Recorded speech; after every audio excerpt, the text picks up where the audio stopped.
Amém? Glória a Deus, glória a Deus, glória a Deus, glória a Deus. Abre comigo sua Bíblia, Josué capítulo de número 7. Josué capítulo de número 7. Já vai orando a Deus para que agora o ambiente da palavra domine o auditório, amém? Que agora a gente cesse o movimento, as distrações, que só uma coisa importe agora: ouvir Deus falar. Que eu tenha boca para falar, você tem ouvidos para ouvir. Que agora a minha voz seja muda para a minha palavra, mas seja livre para a palavra de Deus. Que agora o seu coração seja como boa terra, para que a palavra de Deus produza frutos em abundância nele. Posso ouvir um amém? Nos últimos dias nós temos pegado situações de desgraça e partido para situações de graça. Temos pegado pessoas que mergulharam na desgraça, como o caso de Mefibosete, como o caso do rei Nabucodonosor, que mergulharam na desgraça, mas Deus os fez emergir para um ambiente de graça. Eu não sei se você chegou aqui dizendo: que desgraça que eu vivi. Eu tenho uma boa palavra: da desgraça para a graça, do fracasso para o sucesso, da derrota para a vitória, da dor para a saúde, porque Jesus ainda faz milagres. Quantos podem aplaudir ao Senhor nesta casa? Quantos podem dar glória a Deus nesta casa? Quantos podem louvar ao Senhor nesta casa? O Deus de toda graça, aleluia! Levante a sua mão e diga: meu Deus é o Deus de toda graça.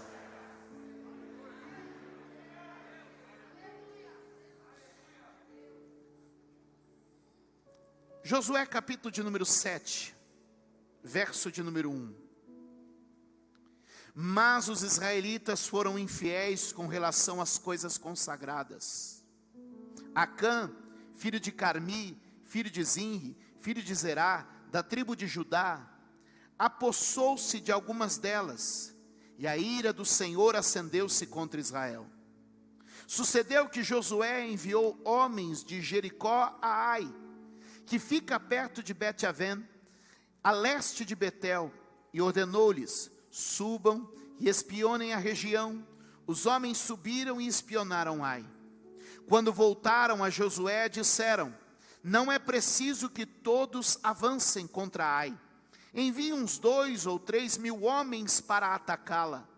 Não canse todo o exército, pois eles são poucos. Por isso, cerca de 3 mil homens atacaram a cidade. Mas os homens de Ai puseram em fuga os homens de Israel, e chegando a matar 36 deles. Eles perseguiram os israelitas desde a porta da cidade até Sebarim, e feriram na descida. Diante disso, o povo desanimou-se completamente. Que desgraça.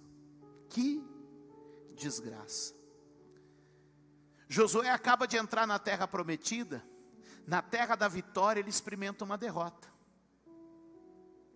No lugar da sua promessa ele experimenta uma vergonha. Poucos dias atrás ele havia tomado Jericó, a cidade mais difícil, a cidade impossível, a cidade murada, a cidade dos grandes exércitos, a cidade dos homens altos e fortes. E Deus deu aquela vitória de forma sobrenatural, de forma espiritual. Irmão, centra uma coisa: não é a tua força, não é o teu poder, não é a tua capacidade, não é a tua habilidade, não é quem você é Deus fazendo em seu favor.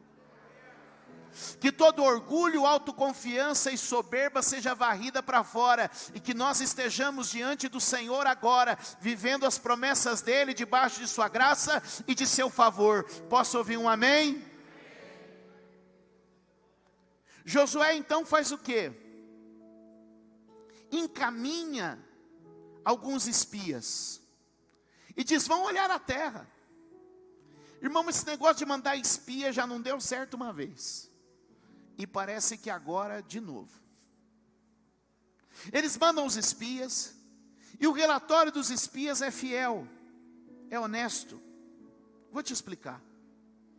Eles chegam a uma cidade pequena, limitada, incomparável com Jericó. Eles fazem as contas, e numa perspectiva otimista dizem o seguinte: com 2.000 ou 3.000 homens, a gente toma a cidade. Não cansa o exército. Vamos para cima. A cidade é nossa. Está na nossa mão. Só tem um problema. Eu não vi Deus aí ainda. E todas as vezes que a gente exclui Deus da equação, a tendência é dar errado. A Bíblia diz, meus amados, eu já citei isso semana passada, mas eu sempre vou e volto, para que você possa linkar uma mensagem com a outra. Eu acho que essa série vai dar um livro. Eu estou terminando 3 livros agora esse mês, graças a Deus. Então a gente vai soltar 3 livros nesse primeiro semestre. E vamos ver se a gente faz mais uns 3 para o segundo. Você pode dar glória a Deus? Estou com nada para fazer mesmo, então vou inventar. Escuta.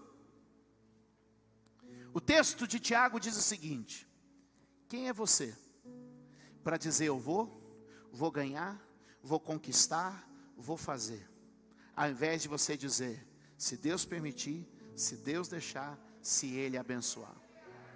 Deus tem que estar na conta. Vamos dizer, Deus tem que estar na conta.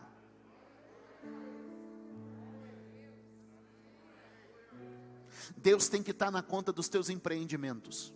Não adianta fazer o cálculo do salário, o cálculo da parcela, o cálculo da comissão, o cálculo do juro. Deus tem que estar na conta dos teus investimentos.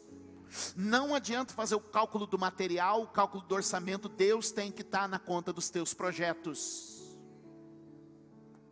E eles partem, vendo o natural, mas ignorando o espiritual. Diga comigo, vendo o natural, mas ignorando o espiritual. E eles vão. Só que eles não sabiam, ou não perceberam, ou não checaram, ou não oraram, que a bênção que os fazia vencer não estava com eles. Que a graça de Deus que os fazia triunfar não estava com eles. Eles foram, mas foram sozinhos. E quando chegaram diante de Ai, o que aconteceu? Eles estão diante da cidade, os homens da cidade saem de contra eles, e Israel corre. 36 ficam para trás e são mortos.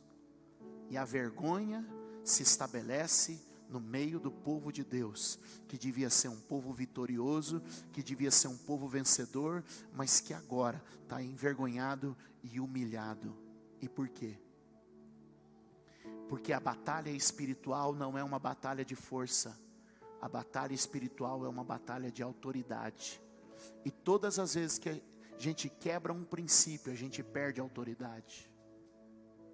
O problema é que Israel quebrou um princípio. Deus havia afirmado algo: todo o tesouro de Jericó será meu, a primícia é minha, depois toda a terra é de vocês, mas a primícia é minha. O que acontece? A Bíblia fala de um homem chamado Acã. Acã vai, vê um pouco de prata, um pouco de ouro e algumas coisas preciosas e toma para si. O que devia estar no tesouro do templo do Senhor, ele leva para casa. Ele faz o seguinte: põe debaixo do tapete.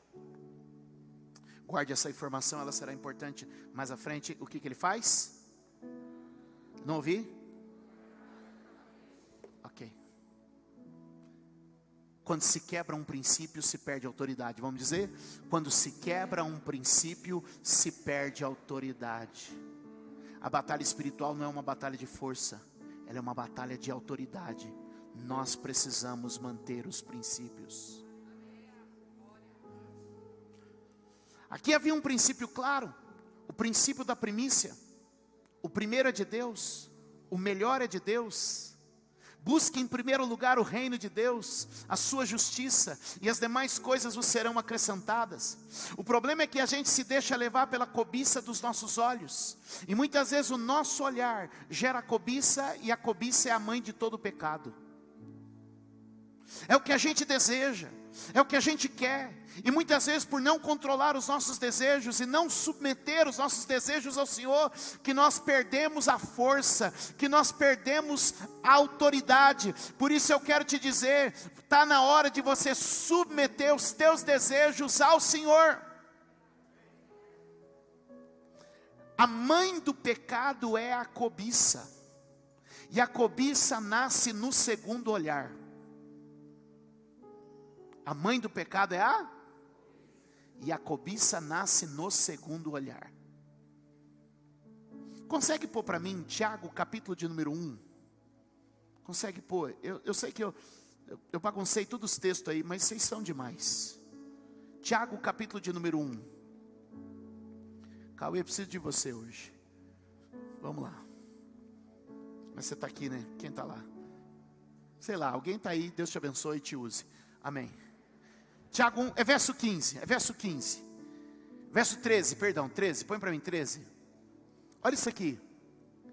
Quando alguém for tentado, jamais deverá dizer, eu sou tentado por Deus, pois Deus não pode ser tentado pelo mal, e Ele a ninguém tenta. Verso 14. Cada um, porém, é tentado pela própria cobiça, sendo por essa arrastado e... Verso 15. Então a cobiça, tendo engravidado, dá luz o pecado. E o pecado, após ter se consumado, gera a... De onde vem o pecado? Vem da cobiça. E a cobiça vem da vontade. E a vontade vem do olhar. Em Gênesis 3:5, Eva olhou para o fruto. Adão olhou para o fruto e viu que ele era agradável aos seus olhos. Irmãos, a primeira olhada é uma prova. O segundo olhar é um laço. Acã viu o ouro e viu a prata. A primeira vez que ele olhou, mas a segunda ele cobiçou. Vocês vão entender. Passou aquela mulher. A primeira olhada, você não é cego. É a segunda que é o problema. Porque ele viu, cobiçou e tomou. Diga comigo, viu, cobiçou e tomou. Porque é a cobiça que gera o pecado. Ele viu a prata, ele viu o ouro.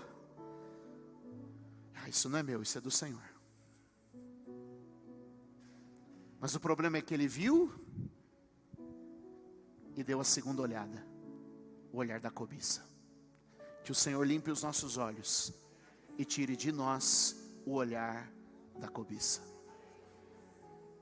E o que ele fez? Viu, cobiçou, tomou. E o que ele tomou, ele pôs aonde? Eu amo vocês. O que ele pôs aonde? Ok. O que faz o povo de Deus fraco não é o inimigo. O que faz o povo de Deus fraco são as coisas que ficam debaixo do tapete.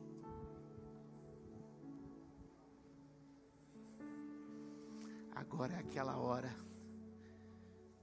que quem quiser correr, finge que vai beber água. Vou te dar uma oportunidade. Diga, o que enfraquece o povo de Deus não é o inimigo, nem a luta, mas são as coisas escondidas debaixo do tapete.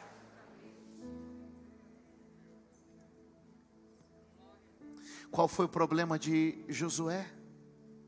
Josué mandou espionar o inimigo, mas não sondou o próprio arraial. Ele procurou ver a fraqueza do inimigo, mas não observou a fraqueza do seu próprio exército. Não são os adversários que impõem derrotas ao povo de Deus. Nossa promessa é de vitória. São as coisas que mantemos debaixo do tapete que nos derrubam. Quem me entende? Quem me entende? Israel segue. E o que a Bíblia diz? Josué 7, verso 6. Só me segue aí, gente. Quem puder ficar com a Bíblia aberta, celular aberto, porque eu confundi já os meninos tudo lá. Josué 7, verso 6. Então Josué, com as autoridades de Israel, rasgou as suas vestes, prostrou-se com o rosto em terra, diante da arca do Senhor, e cobrindo-se de terra a cabeça, ali permaneceu até a tarde. O que pôs Josué no chão? A força do inimigo ou as coisas escondidas debaixo do tapete? Verso de número 7. Disse então Josué: Ah, soberano Senhor, por que fizeste este povo atravessar o Jordão? Foi para nos entregar nas mãos dos amorreus e nos destruir? Antes nos contentássemos em continuar no outro lado do Jordão. Põe 8. Que poderia dizer, Senhor, agora que Israel foi derrotado por seus inimigos? Verso 9. Os cananeus e os demais habitantes desta terra saberão disso, nos cercarão e eliminarão o nosso nome da terra. Que farás então pelo teu grande nome? Olha para mim. Olha a posição de Josué. Derrotado. O cara que experimentou o pico da vitória, agora está no vale da derrota. Mas eu tenho uma boa notícia para você. O cara que experimentou a graça de Deus em Jericó, agora experimenta a desgraça da vida em Ai. Mas eu tenho uma boa notícia para você. Nenhuma derrota precisa ser definitiva. Levante a mão e diga: nenhuma derrota precisa ser definitiva.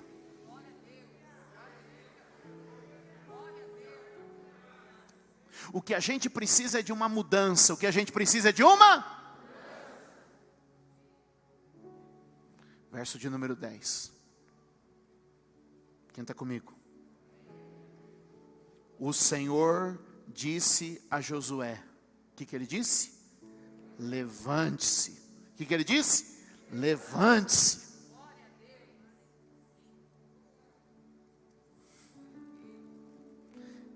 Levante-se, porque você está aí prostrado. Diga, está na hora de trocar remorso por arrependimento. Diga, está na hora de trocar remorso por arrependimento.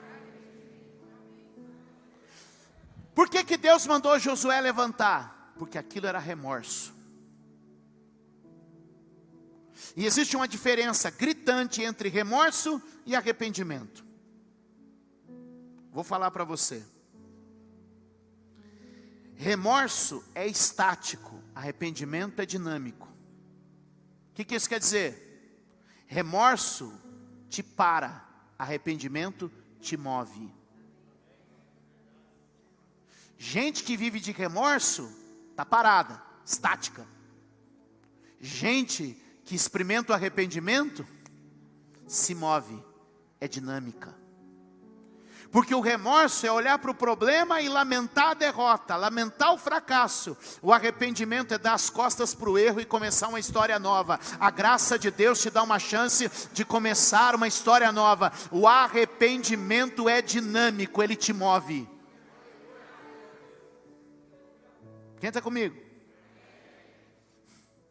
A palavra arrependimento é metanoia, mudança de mente, mudança de sentido, mudança de direção.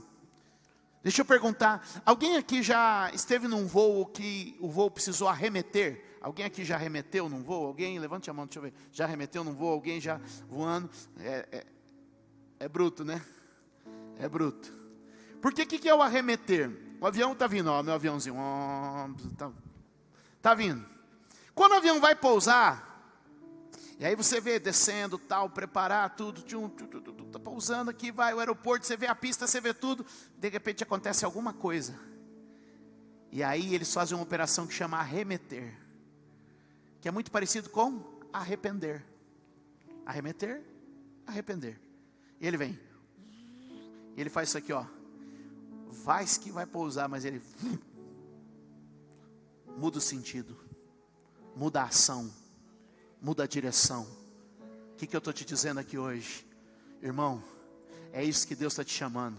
Você vinha de nariz assim, ó, para pousar na pista, ó, vai levantar voo de novo. Deus está dizendo, o remorso te mantém onde está, mas o arrependimento te move para onde Deus deseja te colocar.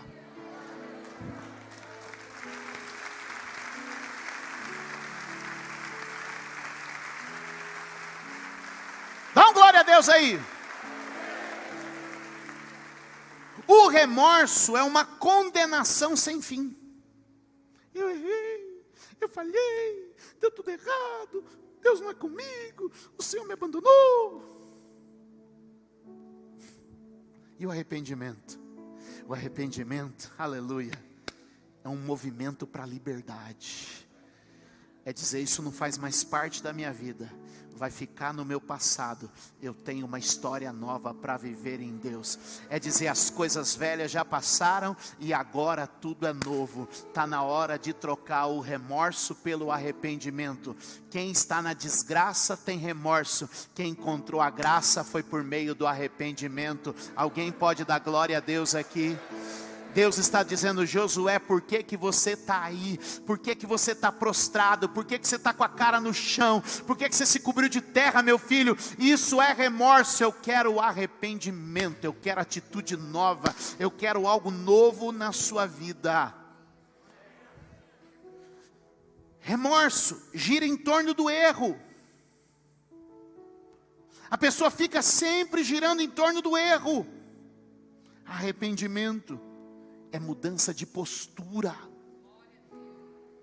O que Deus disse? Por que você está aí no chão? Levanta. Mudança de postura. Deus te trouxe aqui hoje para arrependimento, mudança de postura, um movimento para a liberdade. Posso ouvir um amém? Dê um aplauso ao Senhor nesse lugar.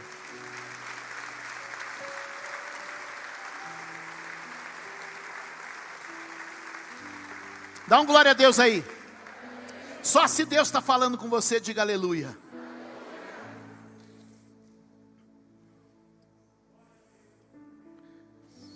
E o que você tem que entender é que a graça de Deus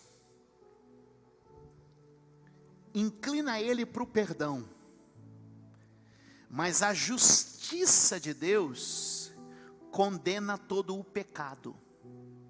Amém? Nós precisamos entender essa dinâmica aqui também. Então estamos mudando a mentalidade de remorso para uma mentalidade de arrependimento. E a gente tem que entender como Deus trata. Deus está inclinado ao perdão. Perdão e tolerância são coisas diferentes. Perdoar não significa tolerar. Vamos dizer? Perdoar não significa tolerar. Verso de número 11, vamos deixar isso claro. Quem está comigo? Oh meu Deus. O que Deus diz? Verso 11, do mesmo capítulo que nós estamos estudando hoje.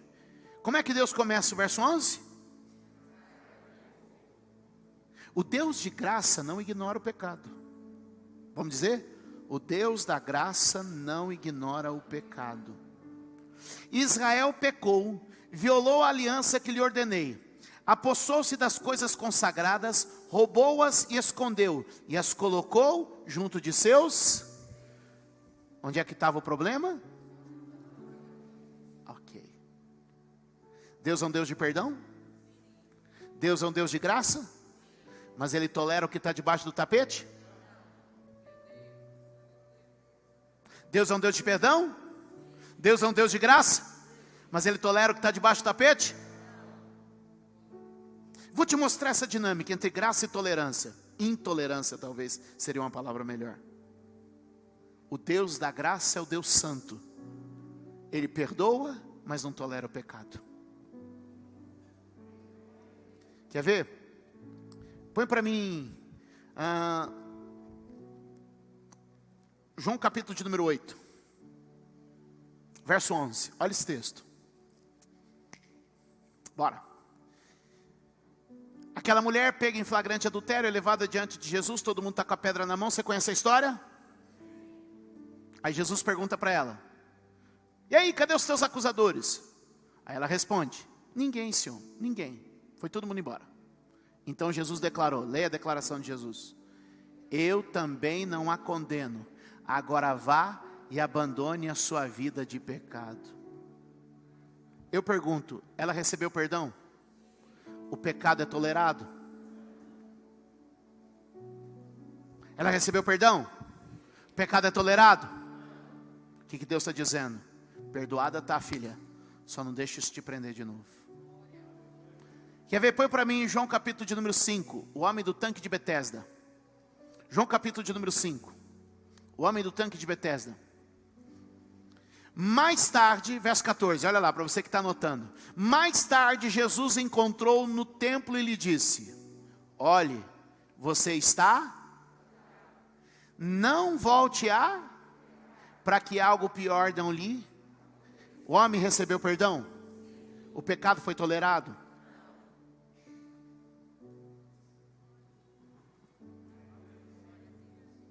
O que Deus está dizendo é que Ele te perdoa.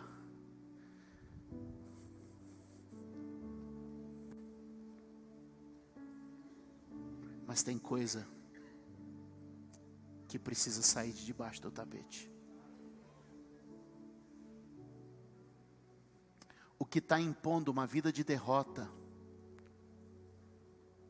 não é o inimigo, são aquelas coisas que ficaram debaixo do tapete.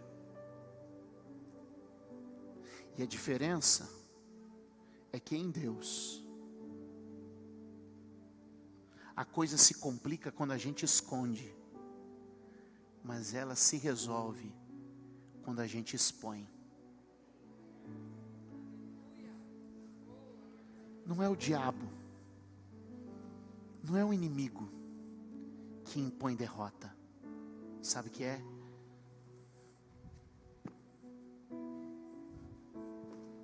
São aquelas coisas que a gente teima em manter debaixo do tapete.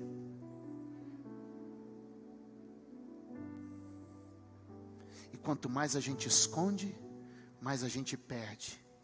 Mas é no dia que a gente expõe, o perdão nos alcança, a graça nos chega, e o que estava debaixo do tapete não te derrota mais. A gente não pode usar o culto, a religião, a Bíblia, a doutrina, para continuar escondendo coisas debaixo do tapete. Evangelho não é isso. Evangelho é eu exponho a minha fraqueza diante do Senhor e dizer: Senhor, é isso aí o que tem. Ele diz: você vai receber perdão e eu vou varrer isso para fora da sua vida. A justiça de Deus é diferente da justiça dos homens. O tribunal de Deus funciona diferente do tribunal dos homens. Quando a doutora Gisele pega um caso, ela vai diante de um juiz e ela junta todos os argumentos e expõe o seu caso. Ela aplica argumentos para explicar a situação e tentar trazer uma vitória para a sua causa. No tribunal dos homens, quem se explica, escapa. No tribunal de Deus, quem confessa, escapa. Quem se explica, se enrola. Para de se explicar ou de varrer para debaixo do tapete. E eu não vim aqui apontar dedo para você. Eu vim aqui dizer para mim, dizer para nós. Chega de varrer para debaixo do tapete. É levantar ele e dizer: Senhor, está aqui. Me perdoa, me liberta, me restaura e me traz vitória de novo. O que tem te derrubado são as coisas escondidas, que hoje Deus te dá a oportunidade de abrir o seu coração e revelar para Ele. Você pode dar um aplauso ao Senhor?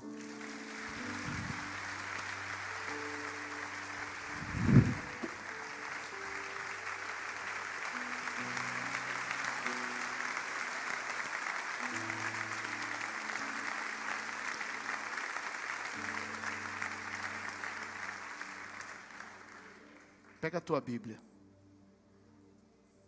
Salmo 139,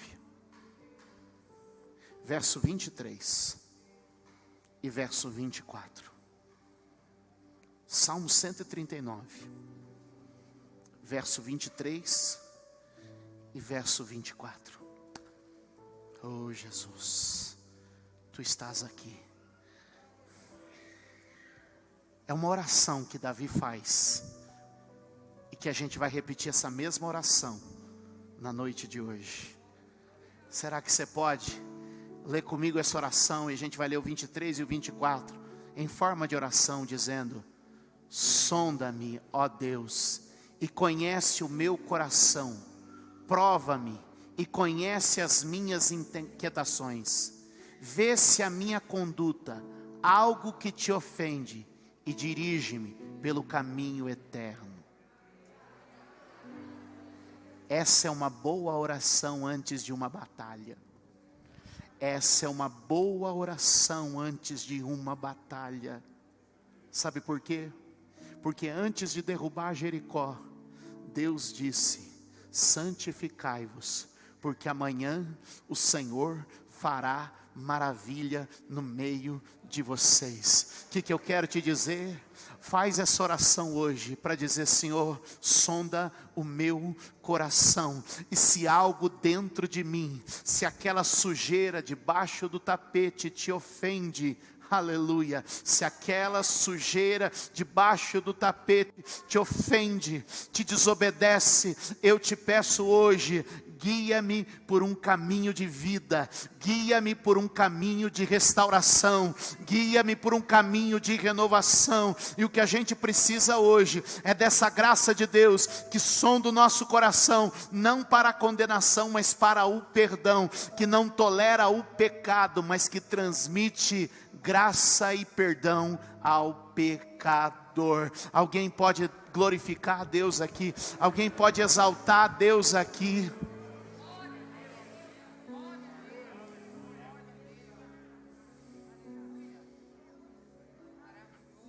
Não precisa vir confessar para mim, e não precisa confessar para ninguém. Só hoje vai diante do Senhor e expõe aquela sujeira que você tem há tanto tempo varrido debaixo do tapete, porque é ela que te faz fraco, e é ela que te põe derrotas. Aquela mentira, aquele videozinho, aquela conversa, aquela ação, aquela malícia, aquela maldade, que muitas vezes a gente vai varrendo para debaixo do tapete. Pega nada não, isso não tem nada a ver, E o Espírito Santo está passando neste lugar e dizendo: batalhas espirituais não são batalhas de força, são batalhas de autoridade. E toda quebra de princípio tira de você a autoridade. Eu vim aqui hoje, não como um ser perfeito, impor algo sobre a tua vida, mas como alguém que sabe que para sair da desgraça e entrar na graça, é necessário se arrepender e limpar a sujeira que está debaixo do tapete. Diga comigo: nenhuma vitória precisa ser definitiva. Capítulo 8 de Josué, verso de número 1. Levante a sua mão e diga: é tempo de uma nova chance. É tempo de uma nova oportunidade.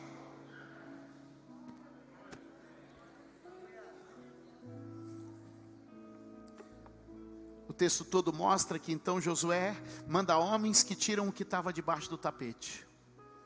E então agora o Senhor vem com uma palavra nova. Diga: uma palavra nova. E disse o Senhor a Josué: o que Deus disse? Vamos ler. Não tenha medo, não se desanime, leve todo o exército com você e avance contra Ai. Eu entregarei nas suas mãos o rei de Ai, o seu povo e a sua cidade e a sua terra. Uma nova chance, uma nova oportunidade, com uma palavra de vitória, porque agora não tem nada que me roube a autoridade. A sujeira foi tirada, o lixo foi posto para fora. A vitória é do povo de Deus outra vez. A vitória é do povo de Deus outra vez. E eu declaro que Deus está abrindo uma nova oportunidade para muita gente aqui. Da fraqueza a gente tira a força, e uma nova chance para vencer chegou. Aleluia! Aleluia! Aleluia! Ele sai do pico da graça para o vale da desgraça, mas de novo ele sai do vale da desgraça e vai para o pico da graça novamente. O favor de Deus está com ele. Fica de pé. Olha esse texto do Salmo 37.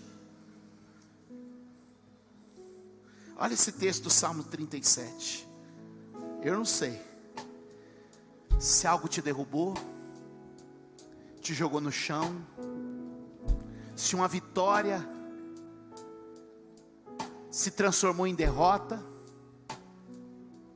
e se você se viu impotente diante do adversário. Deus disse: ninguém te resistirá todos os dias da tua vida. O que derruba a gente são as coisas que escondemos debaixo do tapete, são os nossos tropeços. Mas olha que lindo esse texto. Vamos declarar isso na nossa vida? No 3, todo mundo comigo. 1, 2, 3. O Senhor firma os passos de um homem, quando a conduta deste o agrada. 24. Ainda que tropece, não cairá, pois o Senhor o toma pela mão.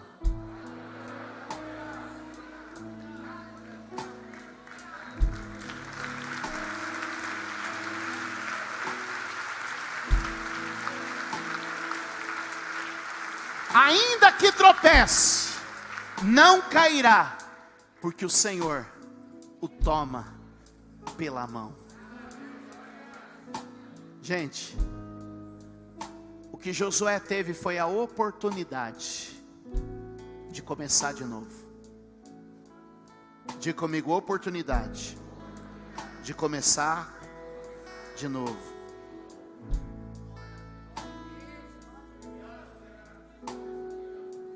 Um sábio pastor do século XIX disse assim: use os seus erros para organizar suas vitórias. Henry Ford dizia o seguinte: uma nova oportunidade, um erro nos dá uma nova oportunidade de começar com mais sabedoria. Irmãos, o pior erro de todos, sabe qual é? Não tentar de novo.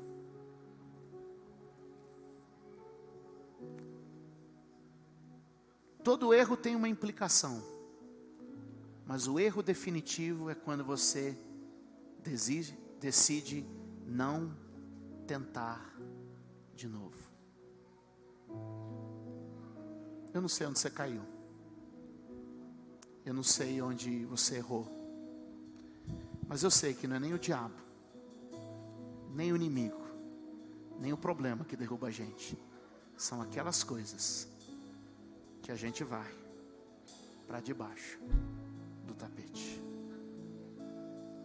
Levante suas mãos. Deus Pai de amor, é uma noite de graça e perdão, e nós levantamos o tapete da nossa vida, e o Senhor sabe, meu Pai, o que a gente tem escondido debaixo dele, e sabemos que esconder só traz derrota, mas revelar traz o perdão.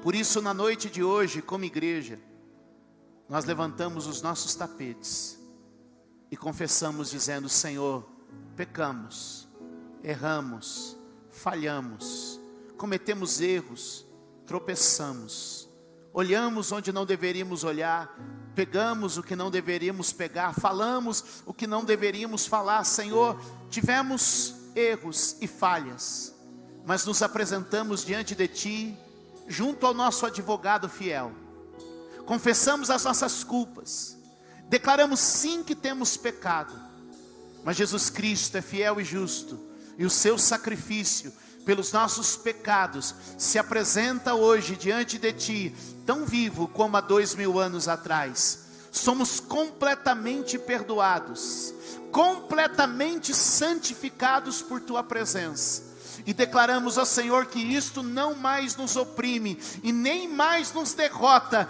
porque recebemos Sua graça, recebemos Seu amor, recebemos Seu perdão sobre a nossa vida, e varremos para fora, jogamos no lixo, deixamos no passado, ordenamos ao esquecimento, dizendo: dos Teus pecados não me lembro mais, diz o Senhor, e ainda que eles sejam vermelhos como a escarlata, eu os purifico e faço limpos, brancos como a mais pura lã. O Senhor hoje passa como que com fogo e queima tudo que não lhe agrada e tudo que não lhe pertence, e somos lavados pela água pura da Sua palavra, e somos banhados neste amor bondoso que cancela e quebra toda maldição. Levante a sua mão e diga: pelo sangue de Jesus, eu creio no perdão dos pecados, e hoje eu recebo libertação, pois estas coisas escondidas eu as apresento diante de Deus e clamo Sua misericórdia, Seu perdão e Sua graça.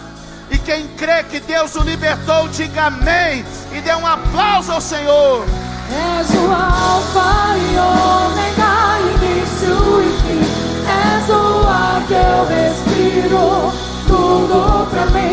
Tu és Jesus, Tu és Jesus. És o Alfa e Ômega, início e fim.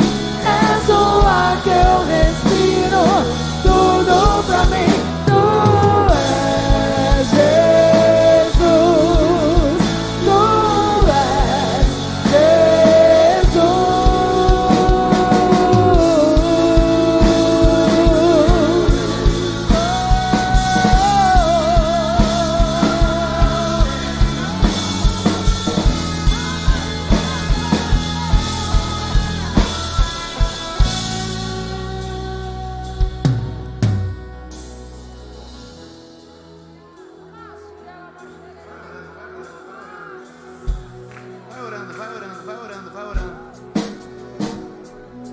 Senhor é poderoso para perdoar.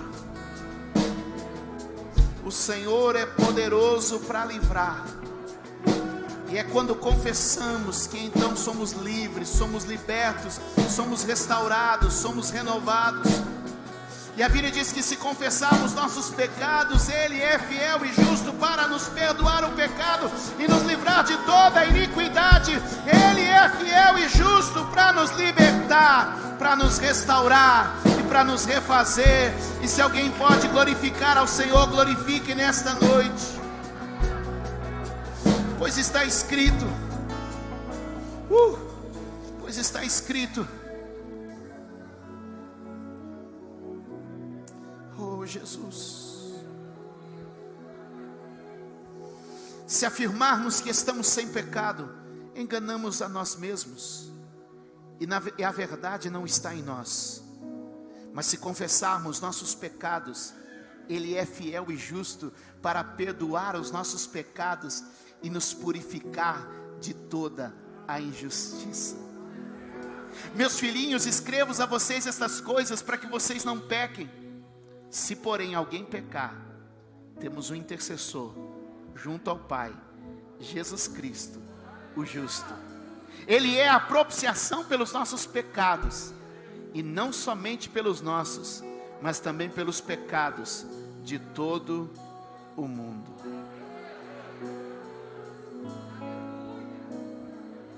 Jesus morreu pelos nossos pecados, e se o confessamos, o texto diz: recebemos o perdão dos pecados e somos purificados de toda injustiça.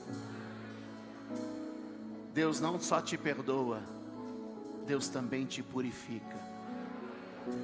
Você hoje é 100% perdoado e 100% limpo na presença do Senhor.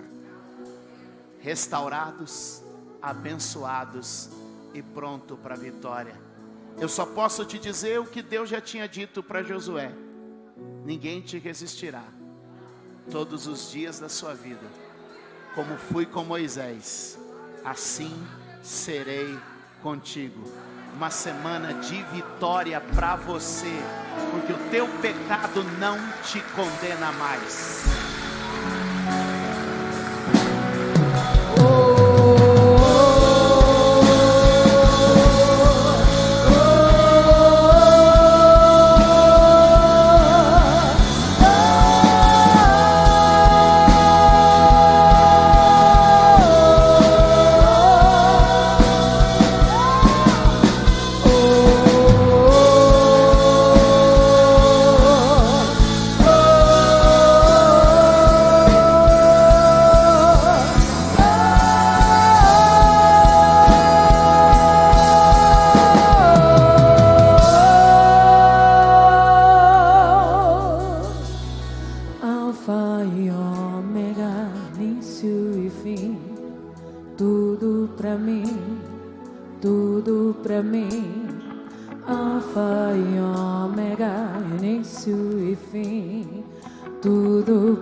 Alfa e Ômega, início